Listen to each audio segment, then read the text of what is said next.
bisa ditanyakan jika mau ya, nanti lewat Abdul Rizal bisa WA ke Bapak ya, Jabril. Mungkin ini Bapak mulai saja ya untuk apa namanya. Bapak sambil nunggu juga ya, kita lihat temanmu seperti apa.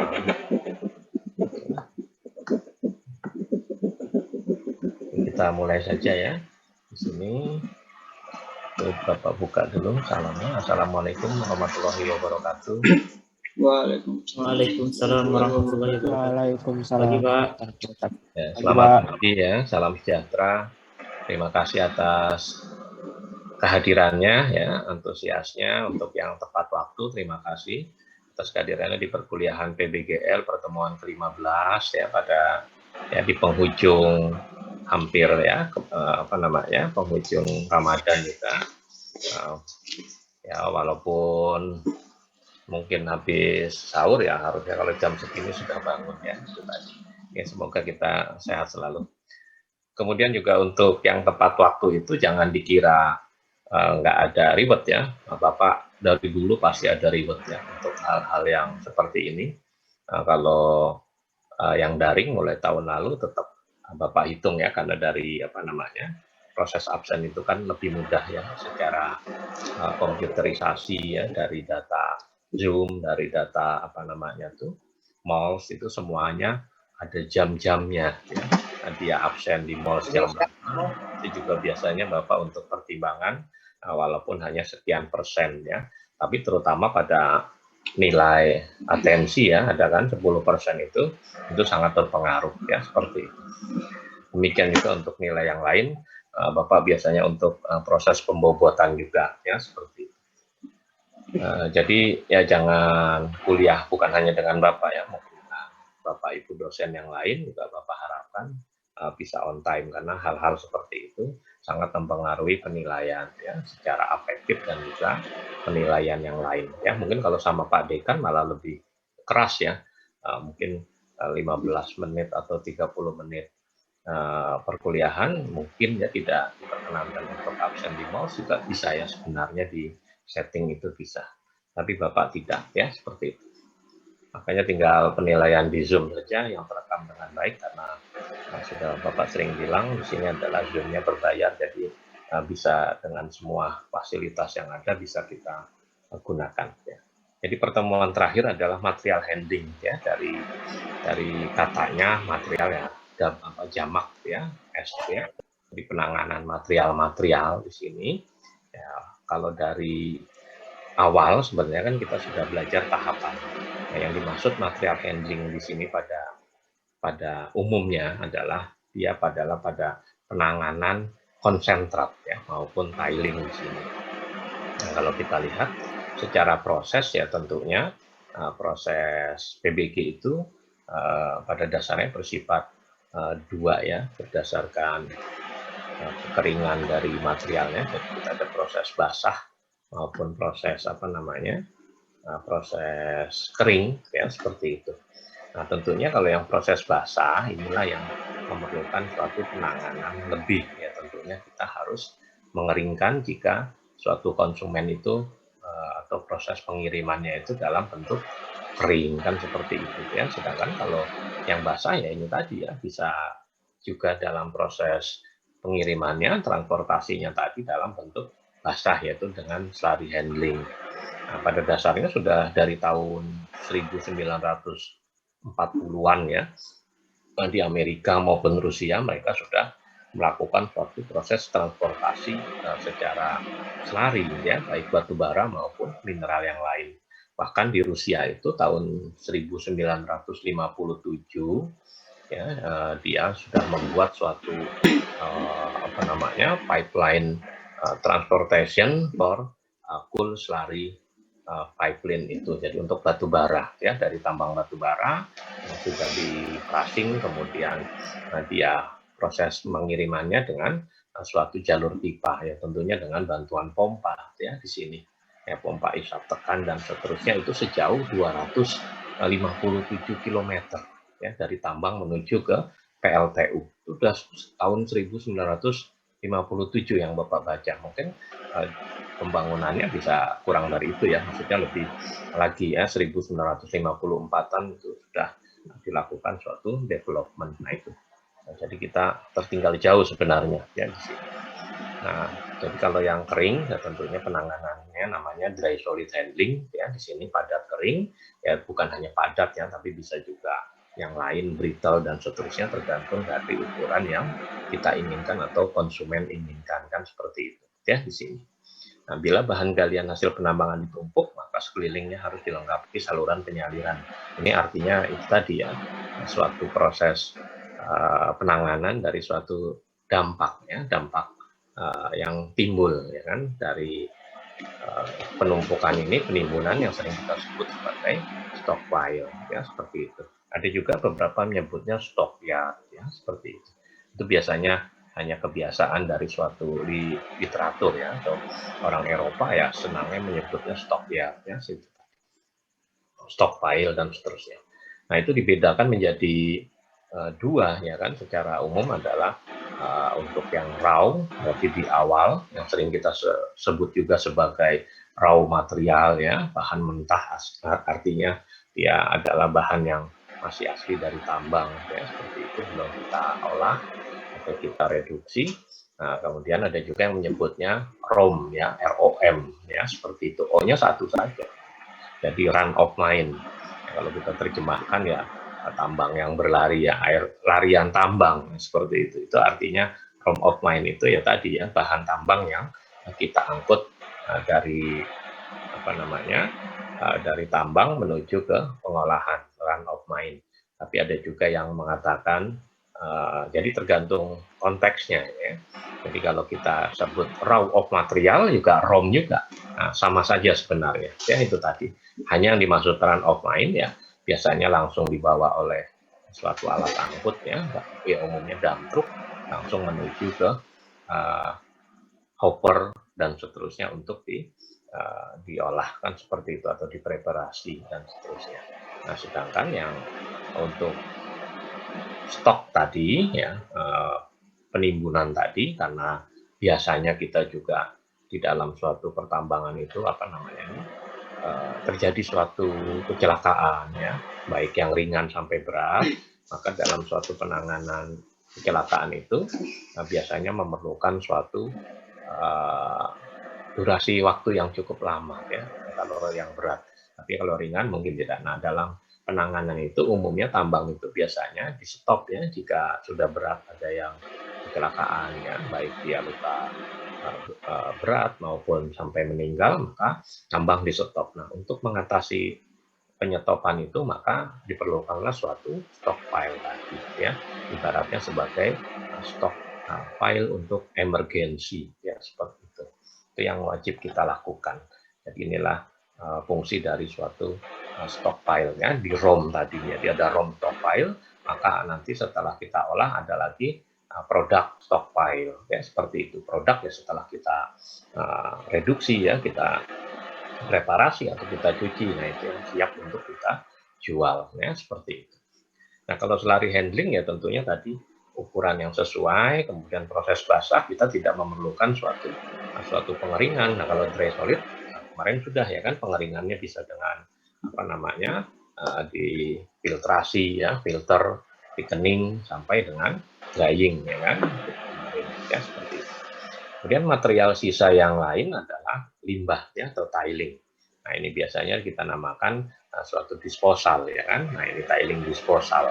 Nah kalau di beberapa tambang ya biasanya kita ada dua istilah ya di sini berdasarkan pemanfaatan dari area akhir yang akan kita jadikan disposal. Jadi ada dua. Yang pertama adalah mungkin di apa namanya, tambang terbuka sudah juga ya, ada in-pit dump, biasanya disingkat dengan IPD ya, in-pit dump, namanya sudah in-pit dump ya kan, dump itu kan penimbunan ya, menimbun di dalam pit. Nah, di dalam pit ada dua lagi ya kan, pit itu sendiri atau pit yang bersebelahan atau sekitarnya kan, seperti itu. Ya umumnya kita melakukan in-pit dump itu kan ada jaraknya ya, kalau batu bara rank rendah sampai medium mungkin maksimal 1 kilometer ya. Kalau batu baranya kalori tinggi ya bisa sampai 2 kilometer ya, seperti itu. Kalau mineral ya tentunya juga tergantung dari kadar logamnya itu ya. Semakin tinggi nilai valuable-nya ya bisa kita rencanakan tiling disposal lebih jauh dibandingkan yang nilai valuable-nya rendah, kan seperti itu ya di sini. Nah, ini yang satu lagi adalah output dump ya, atau disingkat OPD. Tadi input dump IPD, nah ini output dump ya, disposal itu. Nah, output dump itu berarti di luar dari pit, nah berarti dia murni disposal itu ya, atau sering kita sebut sebagai WDA ya, waste jadi lupa dump area, nah itu ya, atau ada juga yang menulisnya waste disposal area boleh ya, waste dump area juga boleh, karena beberapa buku juga menyebutkan hal tersebut ya, seperti itu. Itu juga bisa kita rencanakan. Jadi pada dasarnya disposal itu tadi itu ya, sama dengan fungsi dari suatu kemarin apa namanya, settling pond ya kan, kolam pengendapan. Nah, jadi bisa menyimpan mineral berharga ya, yang mungkin masih bisa kita gunakan dengan teknologi yang lebih canggih maupun ketentuan hukum lingkungan yang lebih baik. Itu bisa kita gunakan lagi jika memang limbah itu masih mengandung mineral berharga yang ekonomis ya, seperti itu. Ini jumlahnya sangat banyak pasti ya, pada logam pasti itu juga tergantung dari kadarnya. Umumnya memang besar sekali. Nah, ini dari penelitian yang banyak itu ya sekitar 70-90% dari material yang ditambang. Artinya kalau kita tambang Freeport katakanlah yang jadi logam hanya 10% saja. Dari 1 ton kita hanya bisa dapat 100 kilogram ya kan. 100 kilogram dibagi lagi mungkin si tembaganya CU-nya 90 kilo, emasnya berapa, perak dan seterusnya seperti itu ya. Itu yang harus kita hitung berdasarkan kadarnya. Kadang-kadang mengandung bahan berbahaya dan beracun B3 ya, kadang-kadang ini namanya kalau ditambang B3 itu ya umumnya hasil dari pengujian ya, tapi yang banyak terjadi di tambang B3 itu biasanya dari apa namanya, workshop ya, berupa limbah oli ya, oli bekas, kemudian yang lainnya umumnya seperti itu ya di sini. Tapi sekarang oli bekas juga bisa kita manfaatkan lagi ya untuk hal-hal yang bisa kita daur ulang dan seterusnya, tapi tentunya harus berizin ya. Jadi tambang tidak boleh menjual sembarangan ke orang atau koperasi, tapi mereka harus punya izin. Nah, izinnya bukan dari daerah, adalah dari pusat ya, dari KLH. Itu tadi. Yang ketiga, sulit mencari lahan yang cocok untuk penimbunan, tak dapat segera ditimbun sehingga harus dibuatkan, nah ini kolam pengendap. Nah, atau kalau dia logam yang memang biasanya bernilai, ya proses penyaringan dari tiling disposal kita gunakan thickener ya, yang sudah Bapak share di mana di WA itu. Nah, seperti itu. Nah, selanjutnya kita keringkan, nah baru kita apakah kita masih memerlukan itu atau tidak yang Bapak ceritakan di Pongkor. Ternyata tilingnya itu dikarungi, kita keringkan, lalu dikarungi, harusnya dibuang ke tambang dalamnya untuk pengisian lubang-lubang, ternyata dijual kan, seperti itu ya. Itu juga masih banyak terjadi ya di sini. Kalau ada yang mau tanya langsung ya.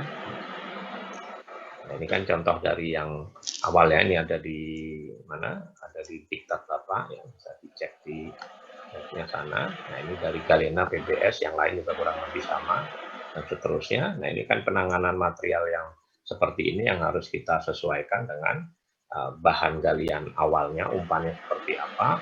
Walaupun emas itu berbeda-beda ya. Nah, jenisnya ya kan, ada yang primer, sekunder, dan seterusnya. Ya, sekunder itu laterit dan seterusnya juga. Itu akan berbeda dalam proses penentuan material handlingnya itu. Nah, di akhir juga dari beberapa insi ini bisa muncul proses pengeringan ya. Nah, ini dengan filtrasi, lalu bisa dijual ke smelter ini dalam bentuk tadi selarinya bisa langsung. Kalau sudah difiltrasi biasanya kering ya, karena proses mungkin proses pengapalannya jauh, seperti Freeport ke Amerika juga, mereka ke Gresik ya, mungkin di Papua juga sedang direncanakan smelter, sepertinya masih lama ya seperti itu. Tapi kalau dia konsentratnya masih berupa hasil dari flotasi yang basah, ya, bisa juga dengan pipa ya dan seterusnya tadi. Nah, tiling disposal tadi tentunya di sini sebelum tiling disposal yaitu Bapak tadi bilang biasanya juga dilakukan proses clarifier dari air yang digunakan ya kan dengan thickener tadi ya seperti itu. Jadi ini hanya proses langsung artinya opsional ya kita pada kalau dia tambangnya nilai tinggi tentunya punya biaya produksi yang besar juga ya bisa ditambahkan kegiatan thickener dan seterusnya sebelum ke disposal akhir. Nah, ini beberapa contoh dari ini batu bara ya, tentunya jembatan timbang termasuk juga material handling ya pada dasarnya. Jadi proses kalkulasi dari tambang ya umumnya juga untuk menentukan apa namanya nanti proses perhitungan material balance ya dari tambangnya sekian, cadangan tertambang sekian ton, kemudian yang masuk ke home stockpile berapa, ya tentunya apakah bisa 100% atau tidak, nah, kita memerlukan suatu jembatan timbang di sini ya. Ini proses dumpingnya ya pada hopper ya, dan ini kemudian feeder, nah, kemudian dilakukan setelah feeder. Nah ini feeder, kemudian dari ini hopper ya yang Bapak tunjuk di sini, kemudian ya, nah ini hopper ini ya, ini kan sama dengan ini, lalu ini feeder ya feeder, kemudian masuk ke crusher, feeder namanya pengumpan ya kan, masuk ke crusher. Nah ini habis di crusher ya tentunya batu bara dibawa dengan kebetulan di sini dengan bed conveyor ya tadi. Jadi makanya kalau batu baranya hasil pencucian masih bentuk slurry atau juga bisa kita tanpa pencucian kita bentuk slurry ya tentunya bisa dengan pemipaan ya pipeline, cool pipeline transportation dan seperti itu. Nah ini tadi ini ROM ya kan raw coal stockpile ya run of mine ya di sini adalah produk stockpile ya crush dia terserah perusahaan. Crush itu artinya kan sudah direduksi ya, sudah di crushing, sudah diperkecil. Ya, kalau batu bara ukur pasaran internasional tentunya ukurannya adalah minus 50 mm ya atau 5 cm. Nah, dari produk stockpile ya tentunya kita ingin bawa ya menuju alat transportasinya. Ya, kebetulan kalau di sini kan dia dengan apa namanya transportasi air ya dengan ponton ya, maka memerlukan suatu bak loading conveyor ya untuk dicurahkan menuju ke atas ponton dan seperti itu. Nah ini ada suatu gambar. Nah ini adalah bagian dari reclaimer. Ya. Jadi proses pengambilan ya, pengambilan dari segmen stockpile yang kita inginkan. Nah ini lalu kita reclaimer. Nah ini tergantung kebutuhannya.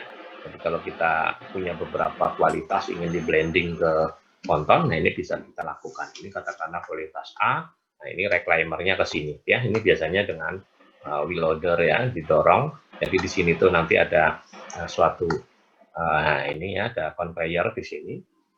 Jadi untuk proses reclaiming ya. Nah, kemudian masuk ini transfer conveyor dan seterusnya ya, menjadikan satu menuju ke backloading conveyor seperti itu. Nah, ini tripper ya, pembagi tadi ini bisa berjalan membuat gunungan-gunungan ini sesuai dengan produk yang kita inginkan. Di sini ada yang menanyakan? Nah, itu pada batu bara ya di sini.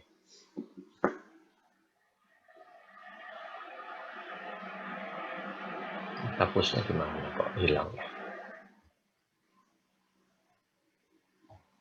Oh ini.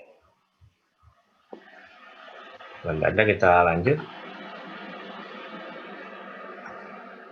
Kok nggak mau nih?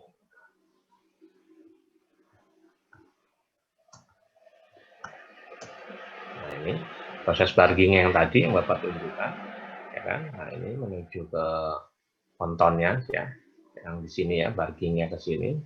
Ini kan tadi bagian dari yang tripper tadi ya. Ini menuju ke sini. Nah ini barging ya di sini, yang di Sungai Mahakamnya di sini. Nah ini tadi yang Bapak bilang apa namanya tunnel ya, tunnel reclaimer ya seperti itu atau reclaiming ya conveyor ya, kemudian masuk ke transfer conveyor. jadi masuk ke backloading conveyor menuju ke ponton seperti itu. Sebenarnya Bapak ada video juga ya, Bapak pasti Deko lengkap, cuma itu ada di eksternal, belum sempat mengunggah. Ini proses pemasukan ke ponton ya kan. Nah, ini dengan suatu nah ini namanya adalah seperti corong ya, seperti itu. Atau tulisannya CHUTE ya, cat ya, seperti itu. Nah, pada AMDAL umumnya ini kita harus menggunakan suatu sistem teleskopik. Jadi kalau batu baranya masih kosong, maka ini ada suatu seperti teleskopik turun ya, sehingga meminimalisir dari suatu debu dari batu bara ini ya, seperti itu. Itu biasanya kalau orang menyebutnya kalau udah di Indonesia kan belalai ya, itu tadi ya, seperti itu. Nah, bisa juga dia dengan suatu corong yang manual ya, biasanya kalau urusan kecil manual, teleskopik terlalu mahal ya manual ya, tentunya ya, disesuaikan dengan ketinggian dari masing-masing gunungan apa namanya stok yang ada di ponton sini.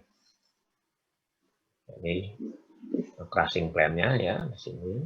Beberapa fasilitas yang lain juga. Nah, ini ada hopper dan seterusnya yang hijau. Nah, ini proses penimbunannya. Ini pakai radial stacker. Jadi ya biasanya di kanan kiri bisa juga seperti ini ya. Bisa juga dia digerakkan, gitu, jadi berputar ya. Kalau kita lihat sumber dari ini poros dari menaranya ini bisa diputar. Jadi dia bisa ke kanan ke kiri, demikian juga yang di sebelah sana ke kanan ke kiri, jadi bisa membuat beberapa tumpukan dengan kualitas yang berbeda ya nanti untuk proses blending selanjutnya. Ini juga hasil dari crushing ya, jadi ini sudah produk romnya di atas sana. Nah, kalau tanpa tunnel conveyor ya biasanya kita manual dengan wheel loader atau juga dump truck menuju ke hopper untuk backloading conveyor ya. Jadi tergantung dari proses perusahaannya itu tadi. Nah, ini di KPC dan juga Indominco ya, seperti ini dia dekat dengan lautnya. Jadi kalau KPC itu dari pabrik pengolahan batu baranya, crushing plant-nya itu dia sekitar 13 km ya menuju ke laut di sini. Nah, ini produk stockpile-nya untuk proses blending dan seterusnya ya di sini. Ini bak unloading bed conveyor-nya, CBU AdWap, jadi beberapa dermaga tambahan ya. Ini kan karena menghindari kedangkalan dari namanya pantai ya, jadi dia harus menjorok ke laut yang lebih dalam ya, seperti itu. Nah, ini loading coal at shipment. Nah, ini biasanya di Balikpapan juga ada ya. Jadi kalau langsung laut bisa seperti ini. Kalau di Samarinda menuju ke Muara Jawa sana atau Muara Berau, ya dia nggak bisa pakai ini ya, tapi dengan bantuan floating crane tadi. Jadi kapal ini tambat, kemudian kanan kirinya ponton itu merapat, lalu dia bisa menggunakan bantuan kapal itu punya unloading sendiri atau dengan bantuan floating crane yang lain ya, seperti itu. Kalau di open sea ya, yang tanpa ada tadi CBU AdWap. Ini ship loader.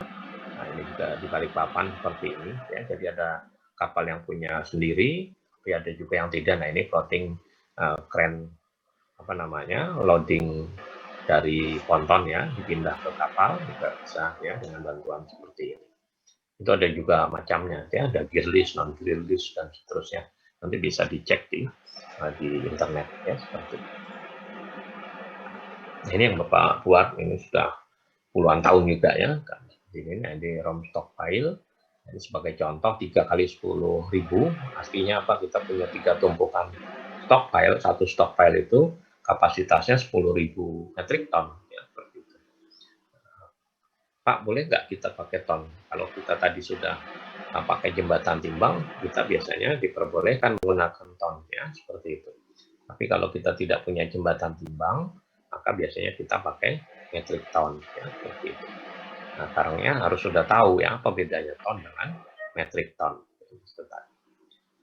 Nah, kemudian ini ada, nah ini tadi Bapak bilang ya, bisa dari kalau dia tadi punya tunnel reclaim Ming conveyor. Nah, ini bisa langsung ya di bawah di bawah stockpile. Di sini ada underground-nya yang masuk ke masuk ke hopper dari conveyor lalu masuk ke langsung ke hopper juga bisa. Itu ada beberapa perusahaan besar seperti itu ya.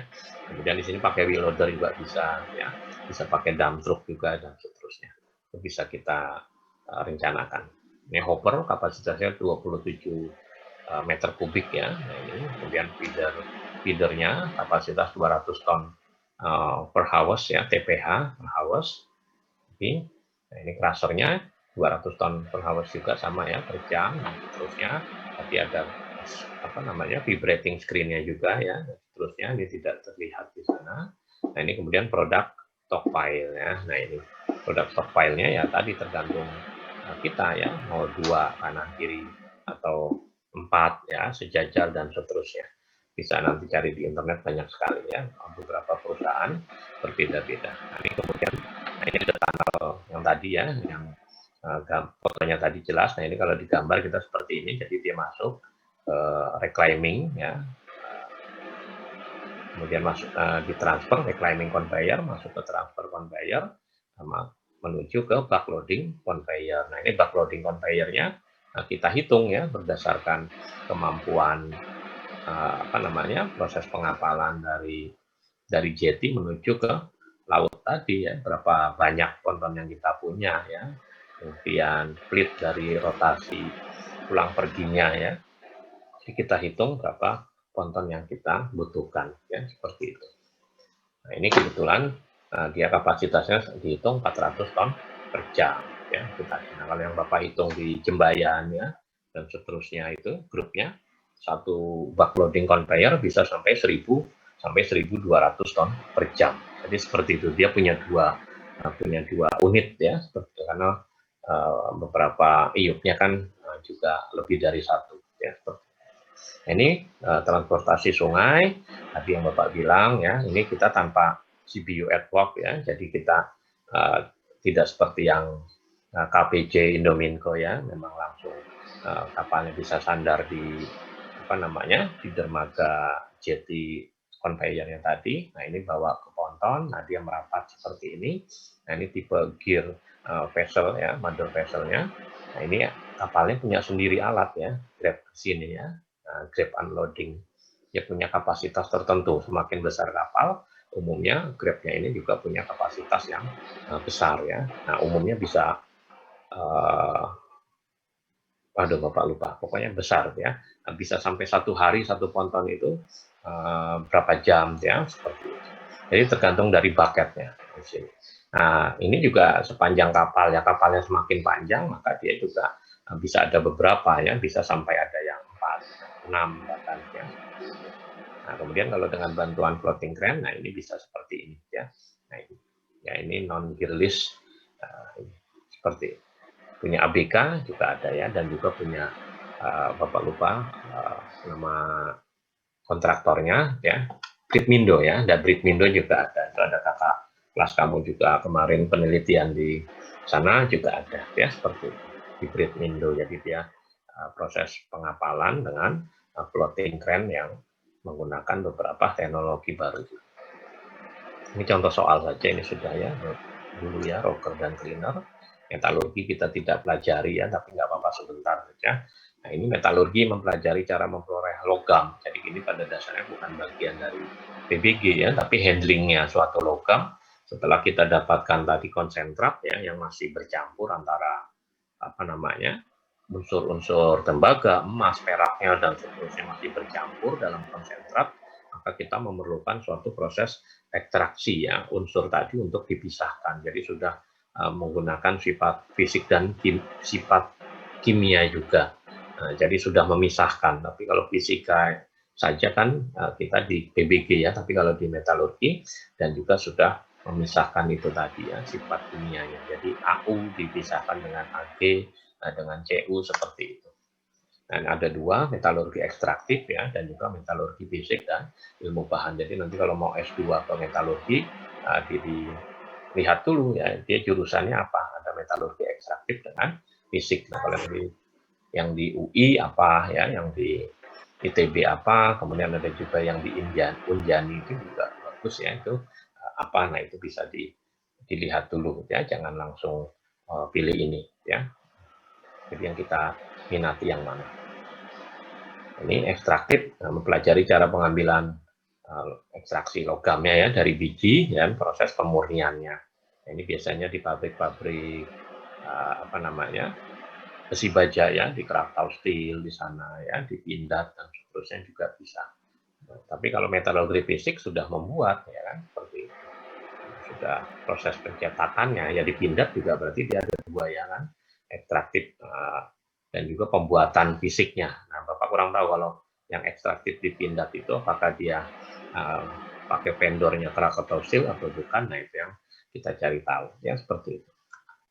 Ini tujuannya ya pemisahan, pembentukan campuran, pengambilan produksi metal, jadi sudah terpisahkan tadi walaupun bercampur ada kandungannya seperti mungkin ya nikel, ferronikel berarti ada dari namanya saja sudah dua unsur ya, ferro dan nikel, berarti Ni-nya berapa, Fe-nya berapa, bisa juga seperti itu ya. Nah ini kemudian pemurnian, nah ini seperti emas itu dimurnikan lagi di metal refining ya kan, masing-masing dari yang kita inginkan. Kalau yang emasnya si Freeport, yang di Indonesia dimurnikan oleh PT Aneka Tambang, ya kan, seperti itu yang ada di mana di Pulau Gadung. Itu sudah murni ya, logam mulia. Dan seterusnya ya, ini mungkin nggak usah. Ini karena biasanya untuk mata kuliah hidro apa namanya metalurgi umum ya. Ada yang mau tanyakan silakan. Pak, saya mau tanya Pak, Ya. Untuk tinggi dari stockpile itu ada ketentuannya Pak? Tentuan apa tuh? Misal batas ketinggiannya gitu Pak? Nah, stockpile itu nggak ada ketentuannya. Stockpile, ketinggian stockpile itu ditentukan dari volumenya. Semakin volumenya besar, maka stockpile akan semakin tinggi, kan seperti itu. Kan dasar dari stockpile itu tadi kalau bentuknya ada dua ya, bentuk yang conical ya tentunya dia bentuk dasarnya lingkaran ya kan, semakin apa namanya, semakin produksi yang kita inginkan besar, penimbunannya, penumpukannya tadi, maka juga akan semakin tinggi kan, seperti itu ya kan. Nah itu tadi, nanti kalau di rumah ada pasir ya bermain pasir, ambil ya pakai apa, lalu dijatuhkan ke tanah, maka dia akan membentuk conical sendiri ya kan, seperti itu. Nah, semakin banyak tentunya semakin besar ya kan, itu kan matematis. Jadi itu tingginya nggak ada aturan ya, seperti itu. Jadi tergantung dari target produksi kita, makanya itu kan harus dihitung pertama. Ya itu tadi. Ya, ada lagi. Yang aturannya itu adalah jarak terluar dari stockpile menuju ke mana namanya tuh, ke bibir sungai. Nah itu ada aturannya berdasarkan kepres itu, Bapak lupa kepres berapa itu, sudah lama. Nah itu biasanya dia 100 meter dari bibir sungai. Jadi kalau kita lihat di Mahakam, dari itu menuju ke stockpile kan ada yang hanya 50. Nah itu juga banyak jadi pertanyaan. Tapi bisa kita lihat dulu apakah di sekeliling stockpile ada tadi pembuatan paritan atau tidak. Nah yang penting itu.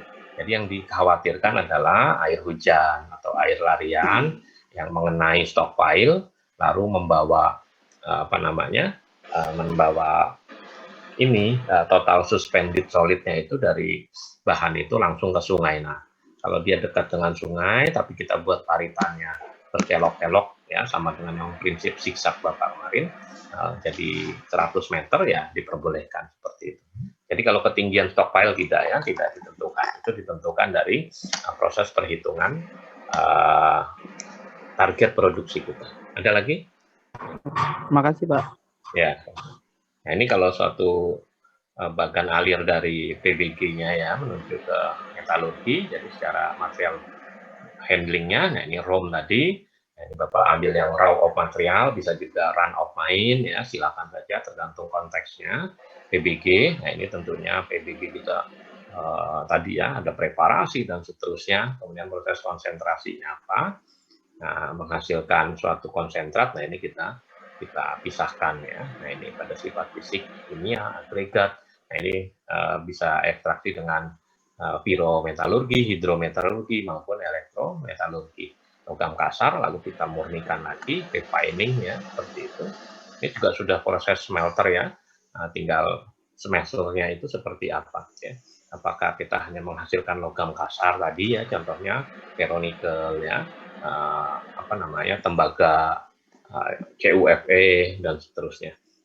Nah, pemurnian itu tadi kita logam murninya apa? Kalau tembaga ya sudah tembaga murni, emas ya, perak dan seterusnya. Nah, ini tentunya proses selanjutnya ya ini pada vendor hilirnya umumnya ya, Krakatau Steel ya, tadi aneka tambang dan seterusnya. Mungkin ini beberapa. Ya, umumnya di sini umumnya ya, kalau di pabriknya tentunya kita pakai bed conveyor tadi, tapi kalau sudah di sini kita bisa macam-macam tergantung dari proses konsentrasinya tadi. Nah, tadi ya kita nanti ada. Ini perbandingannya ya, kalau nanti siapa tahu ditanyakan ya kan, dasar kalau PBG sifat fisik dan fisik kimia, fisiko-chemical ya, ini jadi satu kesatuan ya, bukan fisik dan kimia, tidak ya, sifat fisik dan fisik kimia. Fisiko-chemical itu contohnya yang itu apa namanya, nilai konduktivitas, nilai magnet assimilability ya, yang magnet dan seterusnya tadi, dan juga sifat flotasi. Nah, itu termasuk fisik kimia. Produk mineral kalau dia sudah logamnya logam campuran tadi ya, unsur-unsur itu ya, konsentrat, middling, tiling. Tapi ya ini tadi Bapak sering bilang middling di situ sebenarnya ya konsentrat juga tapi kadar rendah ya dari beberapa buku. Nah, ini kadang yang jadi ya itu tadi ya, kalau ya beberapa dosen kadang pahamnya middling ya, kalau kita tanya middling apa, nanti juga pada dasarnya middling itu konsentrat ya kan, seperti itu. Tiling juga sebenarnya konsentrat, ada konsentratnya, tapi karena lebih banyak pengotornya dikatakanlah tiling ya, itu tadi makanya tiling. Ada T-nya, T itu kan logam juga ya, seperti itu. Fasenya padat, di sini padat cair gas ya. Kalau persiapannya ya kominusi, tentunya preparasi ya di sini. Ada pressing, grinding dengan pengayakannya di sini, plus tentunya apa namanya konsentrasi ya, proses konsentrasi pastinya. Ini kan persiapan, jadi konsentrasi ini kurang ya, habis persiapan konsentrasi. Nah, di sini tentunya macam-macam ya, ada gravity dan seterusnya tadi. Nah, metalurgi ya ini dan seterusnya. Konsentrasinya ya tentunya tergantung dari tadi ya, refiningnya, pemurniannya seperti itu. Ada yang tanyakan? Ini nanti bisa di screenshot ya, siapa tahu keluar di ujian juga. Nah, ini kan hal yang mudah ya, secara logika ya di sini. Siapa tahu keluar, silakan di screenshot. Nah, kalau dengan laptop mudah saja ya, annotate tadi. Nah, kalau di mana mungkin pakai handphone juga bisa mudah dengan screenshot tadi. Ini kok Pak kok nggak diajarkan, ini kan hal yang mudah ya, matematika biasa ya, seperti itu. Kalau sudah kita lanjut. Oh, habis. Oke, ada yang mau tanyakan? Kita ganti bahan yang lain. Nggak usah malu ya. Jangan lupa absen di mouse. Akhir.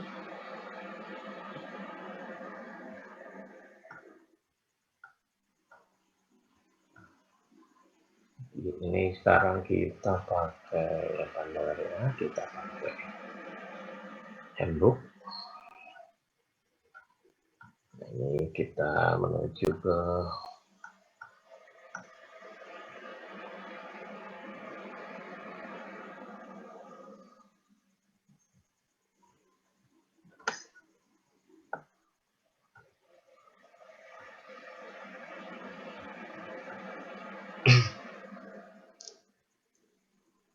jadi material handling yang penting setelah kita dapatkan produk ya kan, setelah proses PBG-nya adalah proses transportasi ya di sini. Kita harus bisa membedakan ya transportasi di tambang. Yang pertama adalah di proses penambangannya itu sendiri ya kan, ada proses transportasi juga. Tapi yang sering kita umum gunakan adalah istilah hauling ya kan, seperti itu. Haulingnya itu juga proses transportasi ya, tapi lebih umum dikatakan sebagai hauling. Jadi membawa bahan galian tadi, run of mine, raw of material dari tambang menuju ke pabrik pengolahan atau tadi PBG-nya seperti itu. Ini haulek ya, haulek ya tadi hauling itu kan dari kata haulek juga ya. Ini jadi ada dua ya, umumnya untuk tambang terbuka dan tambang dalam yang sering kita kenal itu ya. Jadi di istilah di tambang terbuka kita namanya haulage ya, proses hauling tadi. Kemudian di tambang dalam itu adalah hoisting ya, seperti ini. Ini nggak usah kita bahas, nanti tanya di tambang bawah tanah ya. Di sini ada drum, ada quiff ya, friction dan seterusnya itu. Nah, kita di sini ada truck ya, ada truckless, jadi yang truck itu ibaratnya dengan alat-alat angkut ya langsung ya, ini bisa berupa dump truck dan seterusnya. Ini dibagi dua lagi, ada rope ya, rope itu dengan tali ya, ada juga dengan lokomotif. Nah ini ada direct, mentail, endless, spiral. Nah itu apalagi, nah itu nanti bisa cari di internet beberapa banyak ya. Nah lokomotif ya diesel, baterai, troli, pom air ya. Nah ini juga kalau kita lihat ya bisa juga untuk tambang dalam. Nah tapi kita lihat di sini bukan berarti istilah-istilah ini hanya untuk tambang dalam ya. Nah, kalau kita lihat di Sumatera, PTBA dia pakai lokomotif juga. Kemudian ada juga penggunaan kalau rope di sini biasanya ini dulu ya, atau ditambang di luar negeri yang pakai scraper juga bisa ya. Jadi tambangnya dekat dengan suatu hopper tadi, bisa dengan rope ya. Jadi di apa namanya, tapi juga dia prosesnya otomatis juga ya, seperti itu. Nah ini dengan otomobil ya, contohnya dump truck ya, SR dan seterusnya, conveyor. Nah ini bed, chain, shaker, cable, contohnya banyak sekali. Nah ini pipe ya, ada pneumatic dan hidrolik. Nah ini tadi, jadi ini proses yang selari tadi, yang apa namanya, yang basah ya, nah, yang solid itu, kemudian solid kering ya, kita dengan conveyor dan juga ini ya, apa, kendaraan bermotor ya, seperti itu. Mungkin itu yang bisa Bapak sampaikan secara teorinya ya, seperti itu. Jadi banyak ya kalau dibagi lagi. Bukan kalau di Sumatera namanya babaranjang ya, apa namanya, kereta batu bara rangkaian panjang sekali. Bapak sudah pernah ya, kalau ketemu di lampu merahnya persimpangan dengan rel itu, Bapak pernah hitung ada yang sampai 10 menit ya, nggak selesai. Pernah sekali itu ya. Nah itu tadi rata-rata 5 menit itu. Ya mungkin udah ngedumel ya kalau kita nggak biasa ya, seperti itu.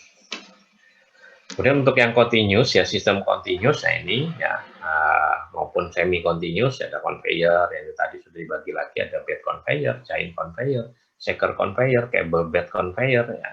Kemudian drop pilot ada endless, ada aerial ya. Bed suspension sama, dan hoisting ada kick dan skip. Nah, ini seperti contoh inilah ya, hoisting itu seperti lift ya, seperti itu. Nah, membawa dari atas ke bawah ya. Tadi tentunya bisa bermuatan manusia ya, karyawan maupun bahan galiannya ya di sini. Jadi bisa dipadukan dengan gerbong lori juga, hoisting atau juga dan seterusnya, banyak sekali apa namanya proses penggabungan beberapa teknologi ini ya dalam suatu tambang ya, seperti itu. Ini tentunya tadi ya kendaraan bermotornya ya, macam-macam tadi. Pak ini kok yang Rope haulet bermotor ya, dia menggunakan suatu proses penggulungan drum ya, untuk apa namanya, jadi dia memerlukan generator juga untuk menarik itu ya. Umumnya dia bisa digunakan pada suatu shaft yang tegak juga miring, tapi umumnya banyak yang miring ya, seperti itu. Jadi dia tanpa lokomotif tapi dengan suatu tali tadi, rope tadi ini, wire rope, kemudian ditarik ya, dengan gulungan kabel pada drum. Nah, itu teknologinya juga banyak. Atau istilahnya seperti inilah ya, kita katrol, seperti menimba. Nah, kalau mungkin yang zaman dulu ya, tanya bapaknya, kalau tanpa punya pompa, dulu menimba. Nah, itu kan dengan katrol. Nah, itu kita asumsikan itu sebagai rope haulage, jadi membawa air dari sumur sampai ke atas itu dengan timba. Nah, itu. Nah, kalau timbanya, katrolnya dengan tenaga manusia itu, tapi kalau ditambang tentunya dengan bermesin, makanya dia seperti dengan motor juga ya, generator sistem ya, seperti itu. Jadi gulungannya kita tinggal start maka menggulung ya, dan seterusnya.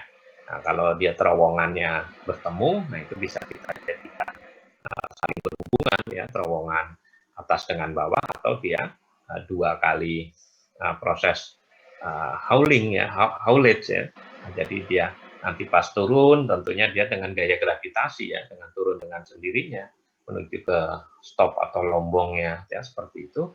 Lalu kalau naik ya tentunya karena naik bermuatan ya tentunya dengan gulungan drum tadi ya, bantuan itu tadi. Ada yang mau tanyakan? Yang lain ya, ini kurang lebih gambar-gambar seperti ini bisa dicari ya, nanti di internet banyak sekali tipe itu. Oke, kalau ada yang tanyakan silakan langsung. Bentar ya, apalagi nih, lupa. Oh ini ya, gambar-gambar dulu.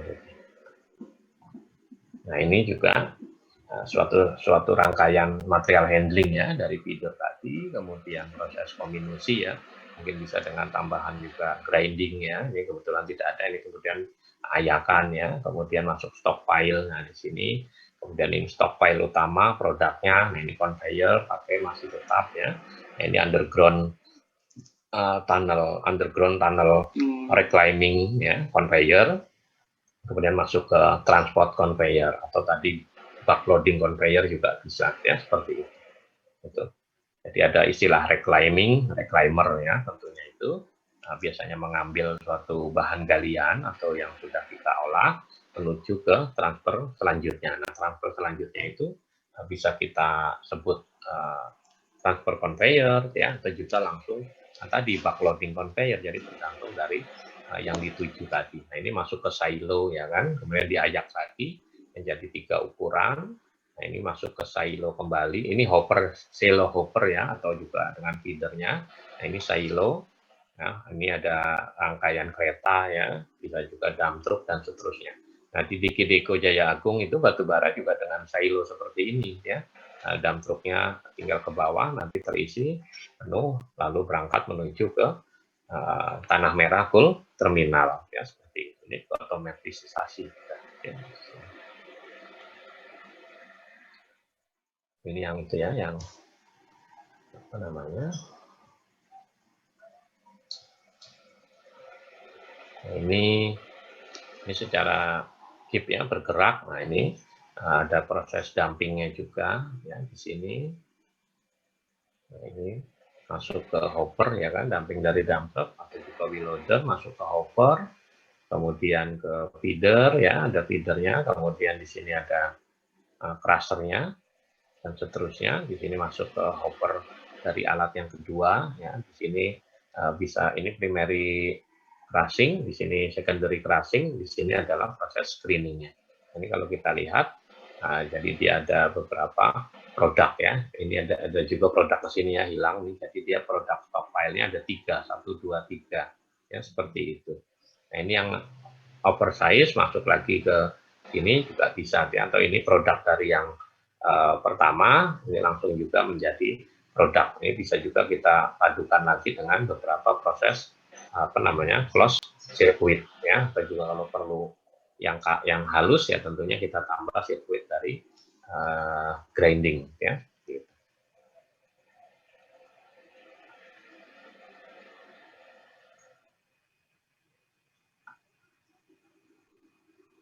Nah ini juga beberapa penggunaan material handling yang lengkap ya, dari tambang tadi raw of material maupun run of mine ya, masuk ke tadi proses crushing-nya ya, dan juga washing dan seterusnya. Jadi ini proses PBG-nya di hijau di sini ya, processing plant. Kemudian masuk ke produk stockpile. Nah di sini ya umumnya bisa dengan bed conveyor ya dan seterusnya. Lalu ini masuk ke, nah ini yang kita rencanakan tadi, bisa dengan bed conveyor dan seterusnya tadi macam-macam. Ya, kemudian load out bin, masuk ke bin.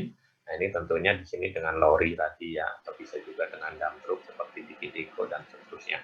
Nah ini rail car dumping ya, tentunya biasanya di mana, di pelabuhan ya, di pelabuhan untuk proses transportasi menuju ke user ya, atau konsumen. Nah seperti ini. Nah, ini stockpile lagi. Nah, ini yang sering dikatakan sebagai stok fiat ya, umumnya oleh orang-orang Eropa. Nah, ini jadi yang hampir bersinggungan dengan proses transportasi akhir itu biasanya sering dikatakan sebagai stok fiat. Nah, jadi dia cukup luas, sama dengan yang ada di KPC Indominco.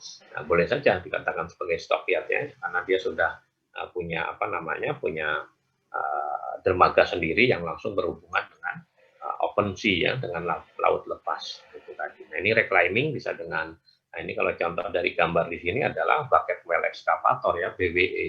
Nah, di sini kalau di PTBA ya digunakan BWE untuk nambang juga yang besar ya, jadi tergantung dari besarannya. Nah, di sini kan bucket well ini memudahkan proses pencampuran juga, karena dia bisa berputar ya, rotasi 360 derajat juga ya, seperti itu. Jadi kalau mempunyai radial stacking ya di sini yang berputar juga dengan kualitas yang berbeda, memudahkan juga ya, seperti itu. Ini ship loading tadi sama dengan tadi ya, contoh dengan gear vessel maupun gear list dan seterusnya. Ini sama ya. Kita lanjut lagi, yang mana nih? Oh, ini ya contoh dari beberapa. Nah, ini Bapak langsung ini muncul ya. Nah, ini langsung ya. Reliable flow from feed hopper ya. Nah, hopper jadi material handling. Nah, ini beberapa problem juga ya dalam suatu masalah hopper, itu banyak masalahnya di sini. Jadi kalau kita lihat, ini ada ini problem di hopper ya, banyak sekali. Ada arcing ya, piping, membentukannya. Ini tentunya tergantung dari kekeringan, tingkat moisturizing dari suatu bahan galian ya kan. Nah, mungkin kalau kita inginkan kering ya seperti bubuk ya kan, contohnya kalau kering seperti beras katakanlah ya, kita mungkin masukkan ke hopper mudah saja ya proses pengalirannya. Tapi kalau kemudian beras itu agak-agak hancur, kemudian basah, nah bisa terjadi beberapa kendala seperti ini ya, itu tadi. Atau juga terlalu encer mungkin karena proses pengeringan yang tidak bagus ya, dan seterusnya. Tergantung dari proses dewateringnya seperti apa. Nah, itu menimbulkan beberapa permasalahan pada hopper ya, seperti ini.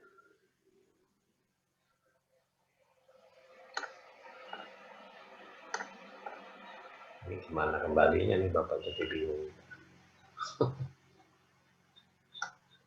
Oh, oke, langsung. Nah, ini kemudian ini apa nih? Problem juga ya, konten dari problem konten kandungannya. Tadi flow-nya, flow itu alirannya ya, kalau ini kandungannya di sini. Nah, ini karena hujannya jadi basah, kemudian menggumpal. Yang pertama di sini breaking, daring, filling, dia pecah ya kan, break ya sebelum pengisian ya, seperti itu, dan seterusnya. Nah, itu nanti Bapak share juga, bisa diterjemahkan sendiri gitu ya, dari web, nanti Bapak share di WA dan seterusnya. Tadi ini banyak sekali masalah-masalah pada hopper yang wajib kita juga ketahui kalau kita kerja pada bidang ini. Kemudian ini operatingnya, masalah pada operasionalnya. Nah, ini wear on wall, jadi menempel juga ya, seperti itu. Kemudian pressure on feeder, ya, terjadi eksesif ya, hopper. Kemudian sweat, nah ini banyak juga terjadi perubahan dari tegangan ya, pasif dari mass flow-nya. Kemudian cracking ya, kemudian terjadi ledakan di sini ya, kemudian pembakaran juga ya, atau penyalaan ya, mungkin dia akan berasap dan seterusnya nanti bisa diterjemahkan sendiri ya, seperti itu. Kemudian kalau ini pada hopper dan juga pengumpanan ya, masalah yang terjadi ada material handling. Nah, ini feeder will not start, tidak mau berjalan ya, tentunya banyak masalah ya pada mekanisasi maupun elektronisasinya itu tadi ya, atau juga terlalu tinggi ya, high pressure, dan ini juga shear strength-nya, nah itu bisa jadi ya, seperti itu harus kita ketahui juga. Makanya zaman sekarang ya hoppernya itu sangat-sangat canggih ya, jadi ada suatu sinar inframerah, jadi pada keadaan tertentu dia akan stop, jadi feeder itu akan berhenti, jadi tidak akan masuk lagi. Nah, kalau Bapak sarankan biasanya dalam suatu hopper juga sama dengan prinsip dari proses penggilingan ya, pada mill, jadi sebaiknya ada ruang kosong itu biasanya yaitu tadi 30% tadi ya, sepertiga atau 30% seperti itu. Itu berdasarkan rumus Bapak rasa juga sudah masuk saja ya, sama dengan perut kita ya kan. Perut sebaiknya kita kosongkan, jangan terlalu kenyang, adalah 30% untuk udara ya, seperti itu. Nah, ini beberapa masalah juga pada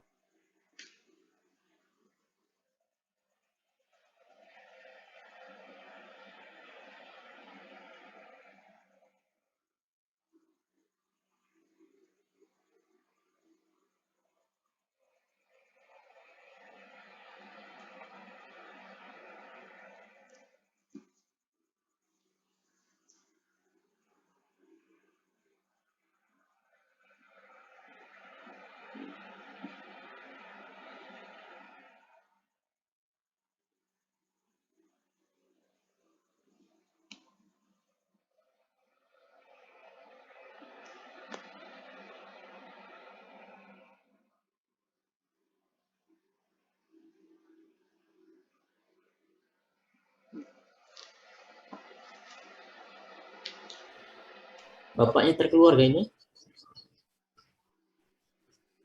Iya kayaknya.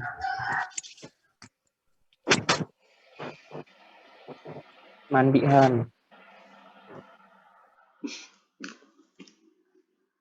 Sadar diri.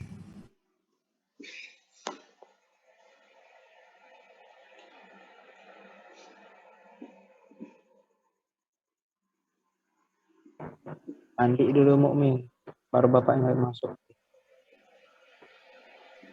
maaf terputus ya, itu apa namanya, sinyal wifi-nya hilang tiba-tiba, nah itu ya. Nge-lag, Bapak juga jadi bingung, nah itu kan ya. Tadi mungkin ya ini hanya satu malah ya, itulah kok IndiHome ini sudah bayar mahal tapi kok anu ya, nggak sesuai gitu ya. Itu tadi. Kalau kita lanjutkan tadi ya, tinggal terakhir tuh ya. Wah, gimana nih Bapak lupa. Apa tadi yang terakhir ini?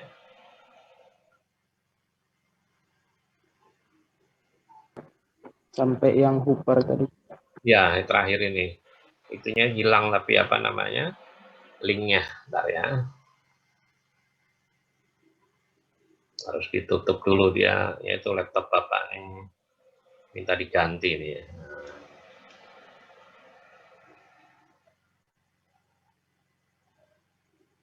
Bentar ya.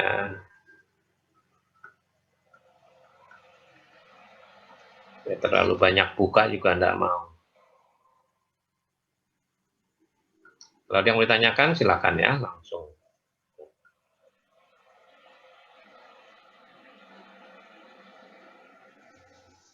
Nah ini ya. Terakhir ini yang tadi langsung hilang. Nah ini beberapa kendala ya kan, beberapa kendala. Feeder discharge hazard ya kan, seperti itu. Nah, jadi feeder discharge hazard ini. Nah, ini blazing collapse incline phase. Nah, jadi terjadi apa nih, free flowing material, jadi tanpa ini gitu ya, langsung saja. Nah, ini biasanya ada suatu pencegahan ya, ada valve-nya secara otomatis juga. Jadi ibaratnya kalau kita keran air itu mungkin dia langsung mengalir dengan bebas ya, seperti itu. Mungkin ada kerusakan suatu proses feedingnya tadi ya, feedingnya, jadi harus kita atur, itu harus kita hati-hati ya, suatu proses di sini tentunya ada proses perawatan berkala ya kan, maintenance ya di sini. Nah, ini juga pada ini terlalu kecil ya, seperti itu mungkin juga tersumbat. Itu bisa jadi pada beberapa ukuran mungkin boulder yang terlewatkan, bisa jadi juga ya. Tapi tidak ya, biasanya ini karena proses tadi ya, pengeringan yang kurang bagus secara merata umum, maka terjadi proses penimbunan moisture pada bagian bawah, ya seperti itu.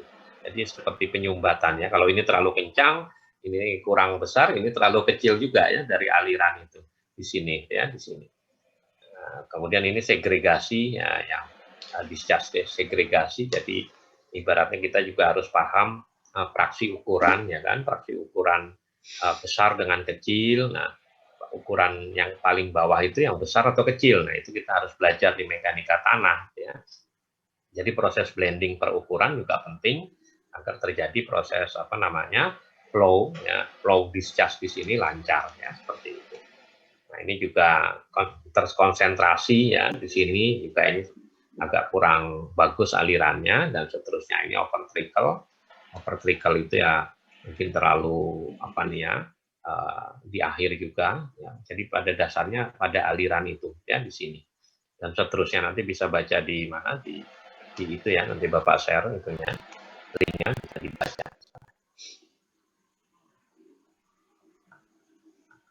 Mungkin itu yang bisa Bapak sampaikan ya dari beberapa bagian. Nah, ini ada lagi bentuk-bentuk dari penggunaan hopper ya, insert ya di sini.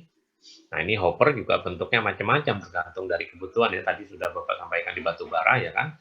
Hoppernya biar rata dengan tembok, kemudian jadi berbentuk seperti limas. Nah, itu tadi ya, umumnya lebar dari hopper itu harus lebih besar dari vessel ya, dari bak vessel yang dampingnya itu sebagai dampernya itu.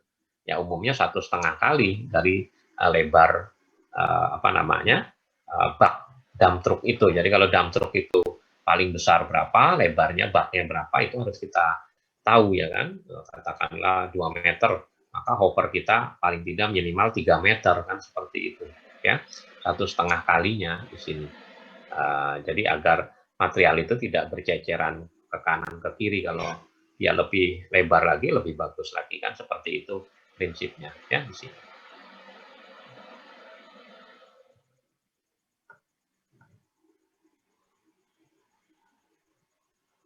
Ini juga sama ya, tadi hazard hopper wall flow hazard di sini mungkin terjadi beberapa perbedaan ukuran dan seterusnya juga dan seterusnya. Oke, ada yang mau ditanyakan?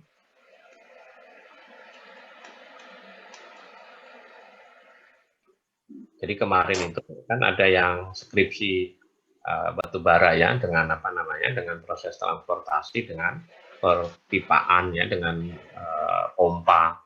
Tapi dia tidak membaca sama sekali teori tentang full pipeline, jadi tidak ada di sana. Nah itu, jadi apa namanya, hanya mencontoh ya, mencontoh yang ada punyanya anak Universitas Lampung Mangkurat dan seterusnya. Nah, jangan sampai kita juga termasuk dalam proses plagiat tadi ya di sini. Karena informasinya dari Pak Salaho, ada satu orang mahasiswa juga yang melakukan plagiat. Nah, ini mau seminar hasil ya. Nanti mungkin kalau pas seminar bisa kita datang ya, kita masuk di Zoom ya. Nanti Bapak share di grup.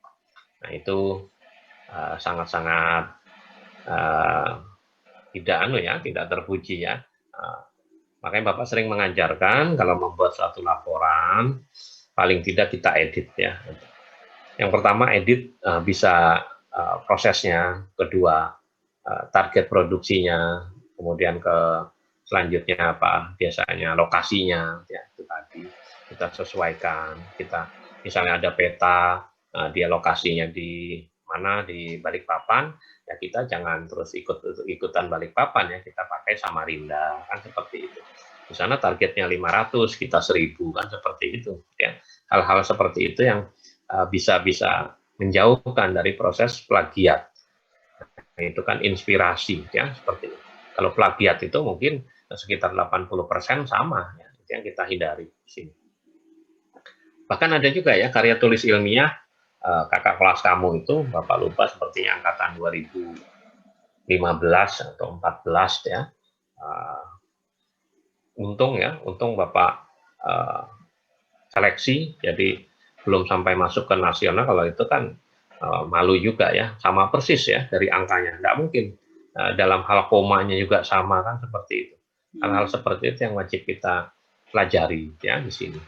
Bapak bukan ngajarin yang jelek juga enggak ya, tapi dalam mengolah data tadi yaitu tadi kita harus pintar juga melakukan suatu literasi ya terhadap bacaan yang lain. Jadi makanya Bapak kasih banyak bacaannya di grup biar lagi membaca ya, apalagi yang bahasa Inggris tentunya juga lebih bagus. Oke, ada yang mau ditanyakan? Silakan. Tadi sepertinya ada yang raise hand. Silakan.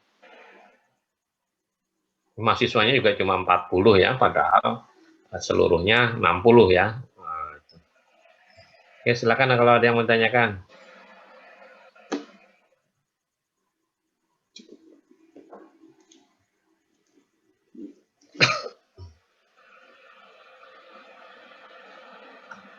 Jadi sekali lagi proses material handling tadi ya.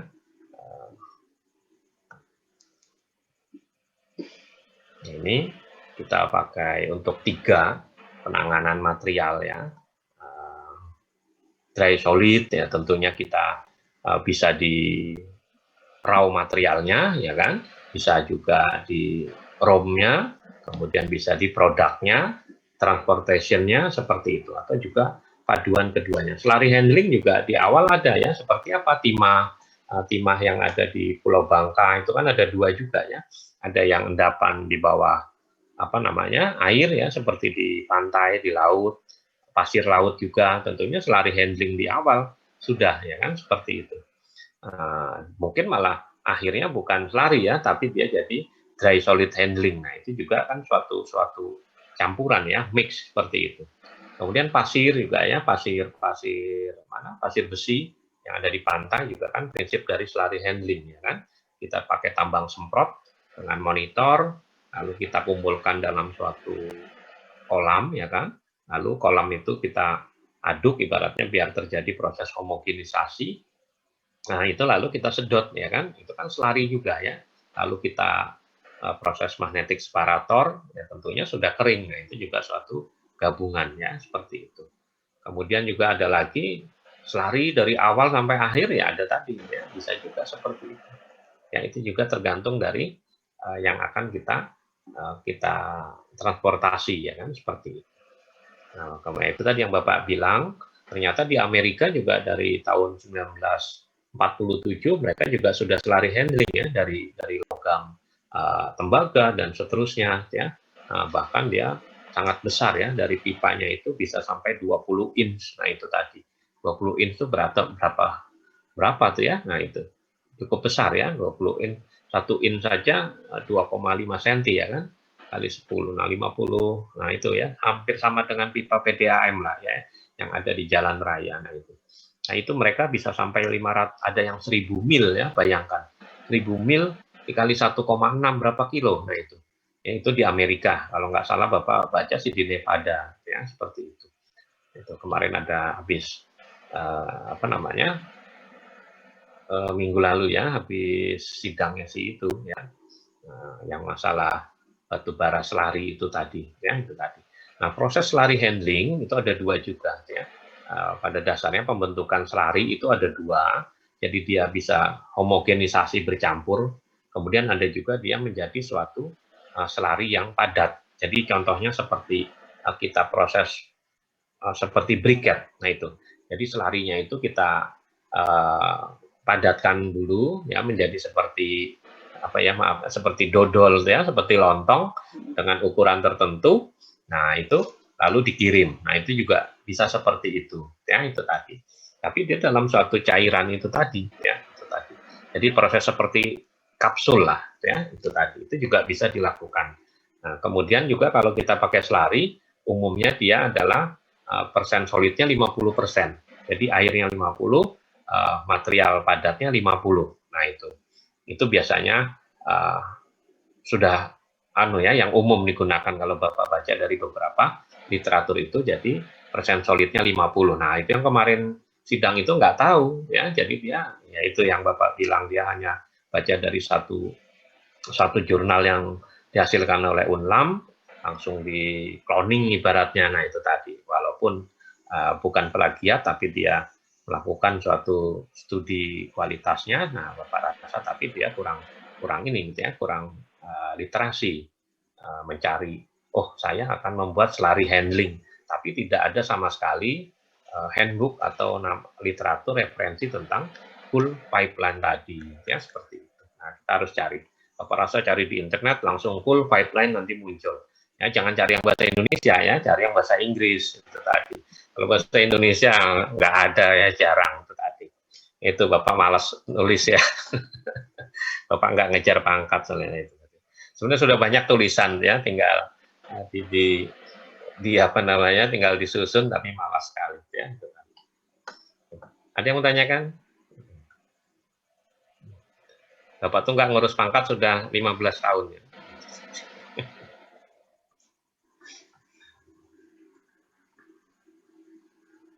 Oke, ada yang mau tanyakan? Sebenarnya ada beberapa video juga, cuma ya itu masih di eksternal, yang nggak sempat Bapak itu.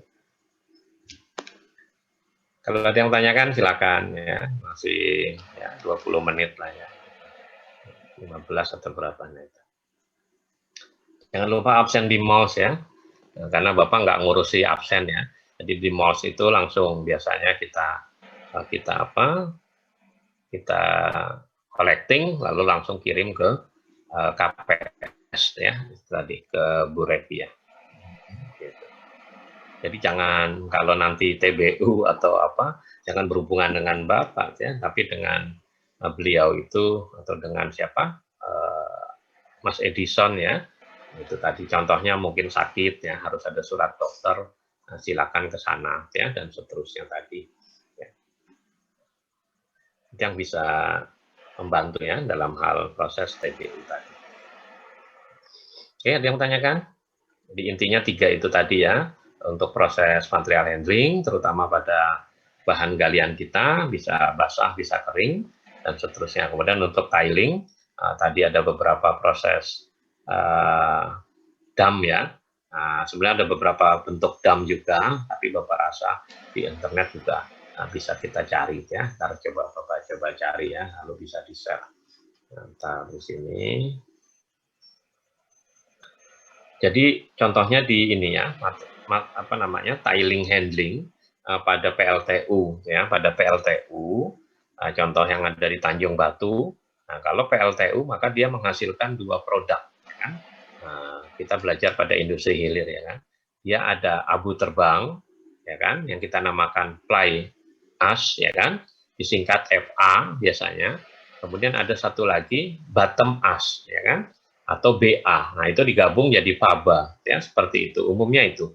Nah, maka kalau yang bottom ash itu kan berarti dia bersifat agak cair ya, karena moisture yang tinggi, karena proses pelepasan bottom ash itu maupun yang menempel pada cerobong pada furnace-nya itu biasanya kita semprot dengan uap air panas. Maka itulah terjadi proses pemekatan pada bottom ash. Nah, itu kan berarti dia berupa slurry. Nah, itu biasanya kita alirkan menuju ke settling pond. Karena Bapak lihat mereka nggak punya thickener juga ya. Itu tadi. Tapi settling pond di sana seharusnya sudah betonisasi. Ya, bukan berupa tanah seperti di tambang kita ya, alami ya. Tapi kalau sudah dulu kan dikategorikan faba itu sebagai apa? B3 ya.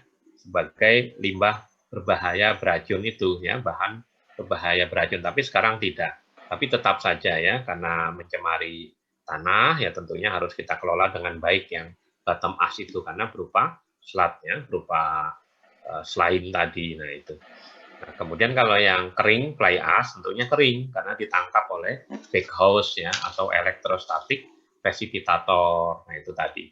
Nah tentunya proses pengumpulan di sini juga nanti ditumpuk di suatu lokasi ya kan. Nah itu bisa kita hasilkan seperti pasiran. Nah itu tadi. Atau langsung di dalam suatu bag ya, kantong-kantong seperti apa, backpacking itu ya, seperti semen dan seterusnya. Nah itu juga harus kita ketahui di sini. Nah, jadi pada dasarnya hampir semua tadi ya, material handling, baik dia mineral berharga, kemudian mineral tidak berharga, maupun produk apa namanya, partikel dari industri hilir, ya semuanya ada yang kering dengan basah ya, itu yang harus kita ingat ya di sini.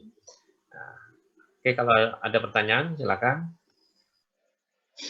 Nah, jangan Jangan lupa ya, di buku yang Bapak share di situ juga kan sudah ada tuh ya, dari bukunya yang prior maupun Bill. Ya, silakan. Pak, saya mau tanya Pak. Ya. Ini terkait penanganan faba Pak. Yang saya tahu tuh kan faba itu dia disimpannya di wilayah yang luas itu, di area yang luas. Nah itu abunya itu untuk supaya nggak tersebar kemana-mana itu gimana? Itu tadi kalau nggak luas ya, tergantung produksinya juga. Nah, kan Anoply As itu diambil dengan apa namanya? Dengan suatu bantuan elektrostatik presipitator. Jadi ditangkap kan. Kalau tidak ditangkap maka dia akan keluar ke cerobong ya kan. Nah, ke cerobong jatuhlah ke perairan kita kan seperti itu. Kemana kena hujan dan seterusnya jadilah hujan asam kan seperti itu. Atau dia jatuh sebagai debu ya tentunya juga merusakkan gitu. Nah, itu jadi ditangkap oleh elektrostatik presipitator atau juga tadi backhouse ya. Backhouse itu seperti ini kalau di rumah kita itu yang kecil vacuum cleaner ya kan. Nah, di vacuum cleaner itulah ada filter. Nah, maka terkumpul di filter itu. Nah, itu tentunya langsung kita wadai. Nah, di sana juga itu tadi makanya Bapak bilang kalau dia berupa fly ash, maka nanti bisa langsung kita packing seperti semen itu. Itu tadi. Ya kalau dia dalam jumlah besar ya tentunya masuk ke stockpile-nya harus yaitu jangan kena angin, hujan dan seterusnya, harus tertutup seperti gudang. Nah, itu tadi. Nah, itu nanti mungkin cari di banyak atau dia berupa hopper tapi tertutup ya kan, silo tadi, bentuk dari silo tadi kan macam-macam ya. Atau istilahnya bin. Nah, itu tadi bisa juga disimpan di dalam silo bin tadi. Nah, bagian bawah kan tinggal kita ya sama dengan seperti keran ya, cuma dia kan bukan keran ya, valve. Lalu kita ingin ambil seberapa bisa seperti itu. Nah, yang bottom as itu, yang basah itu umumnya. Itu tadi karena proses bercampurnya tadi ya, proses pembersihan uap air dan juga kandungan-kandungan moisture yang lain, bottom as itu umumnya bisa kita simpan di settling pond tadi, lalu kita keringkan nanti ya, sama prosesnya seperti itu juga ya, itu tadi mungkin itu. Jadi settling pond itu biasanya pada bottom as-nya ya. Pak, makasih Pak. Ya, itu kan. Ya, Bapak lama juga ya nggak ke PLTU karena yang skripsi juga kayaknya sudah 2 tahun yang lalu, jadi lupa. Siapa tahu ada teknologi yang berkembang nanti bisa dicari lagi ya, seperti itu tadi. Atau Bapak rasa banyak ya di internet kalau faba ya, terutama orang-orang Tekmira itu, Bapak rasa juga sudah banyak yang melakukan penelitian ya misalnya. Itu yang sudah Bapak share di Bill juga ada ya, penanganan material itu ya, sudah Bapak rasa banyak juga ya di sana.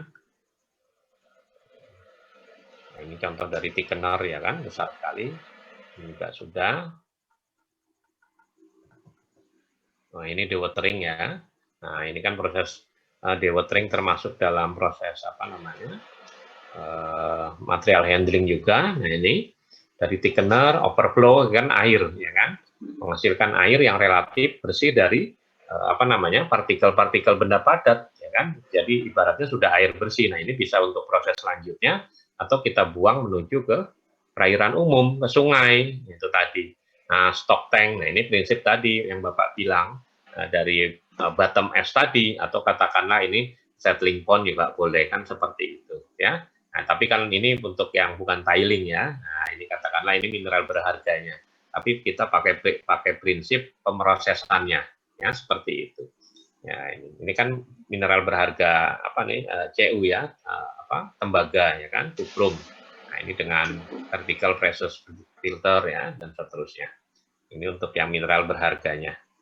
Nah, kalau yang tadi faba itu ya biasanya itu ya, elektrostatik presipitator, kemudian ke backhouse, lalu ke bin, lalu kita packing atau sesuai keinginan kita ya, seperti itu. Nah, kemudian yang bottom as ya tentunya tadi ya umumnya masuk ke kolam pengendapan ya. Syukur kalau punya thickener bagus juga, maka prinsipnya seperti tadi ya, itu tadi. Nah, ini ya, ini thickener. Ini matematikanya banyak sebenarnya kalau mau diajarkan, kalau dia berapa SKS ya bisa juga ya. Nah itu. Tapi nanti pusing juga kalau ketemu soalnya ya, nggak selesai juga nanti. Ini centrifugal sedimentation, ini juga ya sudah jarang dipakai tapi ada juga ya di luar negeri. Nah ini filtrasi banyak ya prinsipnya. Nah ini vertical pressure ya, ini horizontal pressure filter. Jadi biasanya untuk yang bahan galian berharganya, ini vertical pressure filter, ya seperti ini. Ini tube press ya, jadi sama lah proses, pokoknya filtrasi dengan teknologi yang semakin canggih. Nah ini disk ya, juga yang sering banyak digunakan setelah flotasi yang bawah ini. Ya, jadi dia menempel ya. Nah, batu bara juga ada di Jepang pakai ini. Jadi menempel dengan gaya adhesinya, dia menempel pada filter di sini, airnya turun, jadi nanti sudah relatif kering ya, seperti itu. Ini banyak juga. Sudah dibaca belum wheels-nya? Nah, ini tiling disposal. Ya, nah ini bentuk-bentuknya banyak ya, yang mau Bapak sampaikan tadi. Nah ini tipe yang slime itu tadi contohnya seperti bottom es tadi yang sudah bercampur dengan air pembersih tadi, maka kita harus punya damnya seperti ini. Nah, jangan sampai kita damnya jebol itu yang seperti Bapak cerita di Lana Harita. Ya. Nah ini proses damnya atau tiling pondnya harus seperti ini ya di sini. Nah ini juga yang lain bisa seperti ini ya. Ini upstream tiling dam, kalau ini contraption upstream tiling dam using cyclone. Ya. Jadi menggunakan cyclone di sini ada ya. Jadi proses cyclone itu kan prinsip dari klasifikasi dan juga gravity konsentrasi ya kan, seperti itu ya di sini.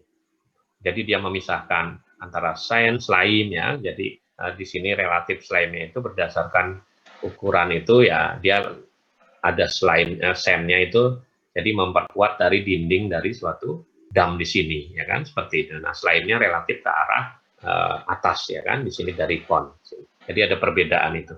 Jadi di bagian dasar di sini adalah pasiran, lalu slime ya, ibaratnya di sini yang kasar, lalu yang halus, nah seperti ini. Tapi kalau di sini perbedaannya hanya pada ini vertikal ya, sandnya ini sebagai mengendap awal ya di sini ya pada pantai. Nah ini dia nulisnya beach ya, sebenarnya ini pesisirnya lah ya, bagian hulunya dari dam.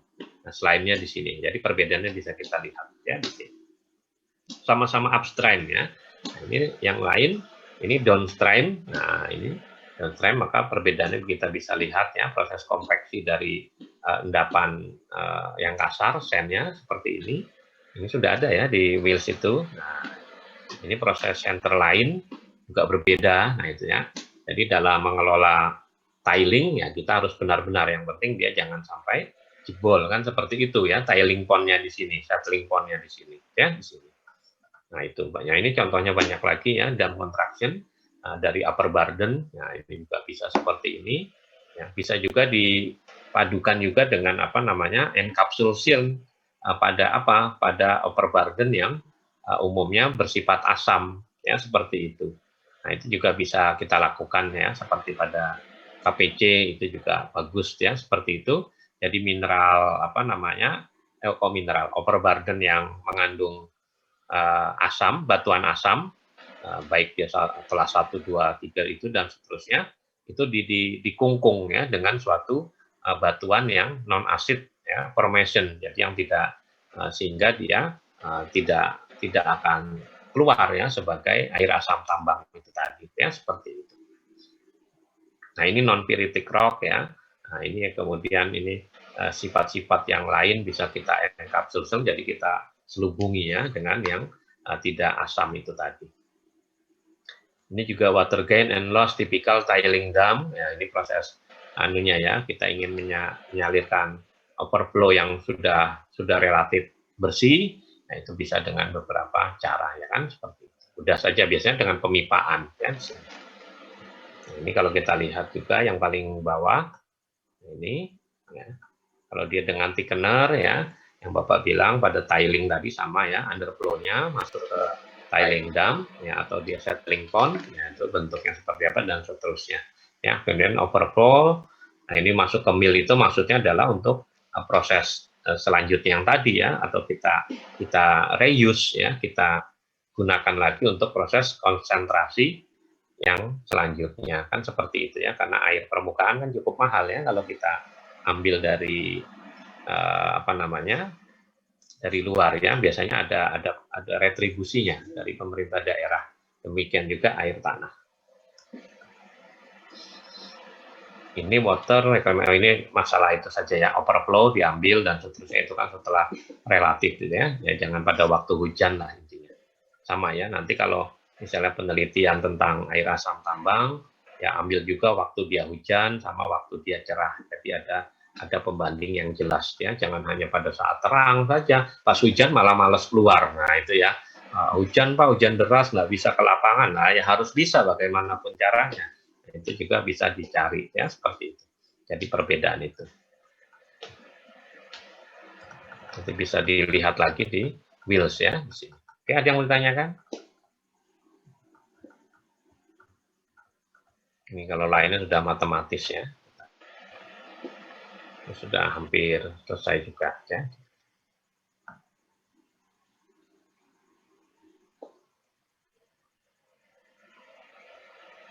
Yang prior mungkin dia peralatan juga ya, nanti bisa dilihat mungkin di contoh-contoh dari beberapa bucket elevator ya, pada material handling di stockpile itu, kemudian juga ada beberapa conveyor ya, seperti itu. Tipe-tipe conveyor kalau dijelaskan nggak selesai 3 pertemuan juga ya kalau hanya belajar conveyor itu ya. Yang penting conveyor itu biasanya ya, itu kan karena dia memerlukan suatu tadi ya, yang pertanyaannya si Reza, ketinggian suatu stockpile, maka conveyor itu harus bisa mengangkat material menuju ke stockpile itu. Nah, maka sudut apa namanya, sudut conveyor itu harus kita sesuaikan dengan angle of repose-nya. Nah, itu ya, material itu kan berbeda. Satu material dengan ukuran butir yang berbeda juga akan berbeda, kan seperti itu ya. Ukuran yang halus tentunya tidak bisa kalau terlalu curam, ya pasti akan turun terus kan. Demikian juga yang lainnya. Nah, kemudian untuk angle of reverse ya kita sesuaikan dengan apa namanya itu Pitagoras, ya kan, dengan Pitagoras mudah menghitungnya. Nah, jadi alat A menuju ke stockpile, katakanlah harus diperlukan berapa meter nih jaraknya. Ya tentunya kita tentukan dulu tadi. Yang pertanyaannya Reza, tingginya stockpile dengan kapasitas tertentu berapa? Nah itu nanti kalau itu ada di PBGL ya, tapi jangan semuanya ambil PBGL ya, Bapak cukup 10-15 orang saja. Yang sekarang bisa sampai berapa itu ya, tapi nggak paham semua ya, itu tadi. Ambil PBGL itu yang ini ya, yang niat saja dan bisa melakukan apa ya, penggambaran dengan AutoCAD, paling tidak satu orang di kelompok itu bisa AutoCAD ya, itu tadi, karena menghitung tadi ketinggian stockpile, volumenya berapa, ketinggiannya sekian, maka jaraknya sekian ya. Nah, umumnya sudut yang dibentuk antara bed conveyor dengan ketinggian stockpile itu ya biasanya umumnya 30 derajat ya, hampir semua bahan galian rata-rata 30 derajat ya, walaupun ada yang mungkin lebih ya, itu mungkin tergantung dari tipe dari bed conveyor-nya dan juga materialnya itu tadi ya, tapi rata-rata 30 derajat ya kalau Bapak lihat seperti yang Bapak tunjukkan tadi gambarnya ya, itu tadi. Mungkin video-video yang lain juga bisa dicek di YouTube ya, untuk proses stone crushing. Nah itu nanti kita lihat seperti apa itu yang ditentukan oleh sudut bed conveyor terhadap ketinggian si stockpile tadi. Kemudian kalau kita juga punya lokasi yang berada pada apa namanya, topografi yang bagus, nah kita bisa juga gunakan tuh ya perbedaan ketinggian topografi sehingga sudut conveyor dia tetap horizontal. Nah kan tentunya conveyor yang horizontal tentunya punya apa namanya, cycle time yang sangat baik ya dibandingkan yang menanjak tadi. Nah itu juga perlu kita desain ya seperti itu dengan perbedaan topografi ya kan. Jadi kalau topografinya seperti di lembah, nah tentunya conveyor bisa lurus, ya kan, seperti itu terhadap stockpile yang tinggi, kan itu yang bisa kita lakukan, ya seperti itu. Mudah-mudahan paham, ya di sini. Nah, nanti kalau ingin lebih lanjut, ya ambil PBGL tadi, ya cukup 15 orang atau berapa lah ya. Itu tadi jangan sampai sekelas biasanya ya, cukup setengah kelas saja. Ya, ada yang mau tanyakan? Cukup ya, waktunya juga sudah habis ya. Sudah di penghujung Ramadan ya, Bapak mengucapkan selamat Hari Raya Idul Fitri ya, yang merayakan, yang bisa mudik ya syukur alhamdulillah, yang tidak bisa mudik ya di rumah saja ya. Itu tadi karena COVID memang ada ya. Ini hari Jumat kemarin sepupu Bapak di Balikpapan juga meninggal COVID ya, dia kerja di mana? Di perminyakan itu. Jadi tiba-tiba ya, tapi karena dia masih muda ya, hanya beda 3 tahun dari Bapak ya, seperti itu. Nah, itu juga perlu kita waspadai ya di sini. Jadi kemanapun ya kita wajib pakai masker dan juga biasakan cuci tangan yang rutin ya, seperti itu. Kemarin dosen-dosen ya secara itu sudah divaksin ya, karena kita akan harus sidangnya offline ya. Jadi sidang sekarang wajib offline, yang online itu hanya seminarnya ya, baik seminar proposal maupun seminar hasil. Jadi yang sidang wajib offline, maka dosen-dosen yang sudah divaksin mudah-mudahan kita bisa tetap sehat itu tadi. Oke, kalau tidak ada pertanyaan, Bapak cukupkan sampai di sini ya tadi. Selamat menjalankan ibadah puasa, selamat berlebaran ya, mohon maaf lahir batin kalau Bapak ada salah dan hilaf ya.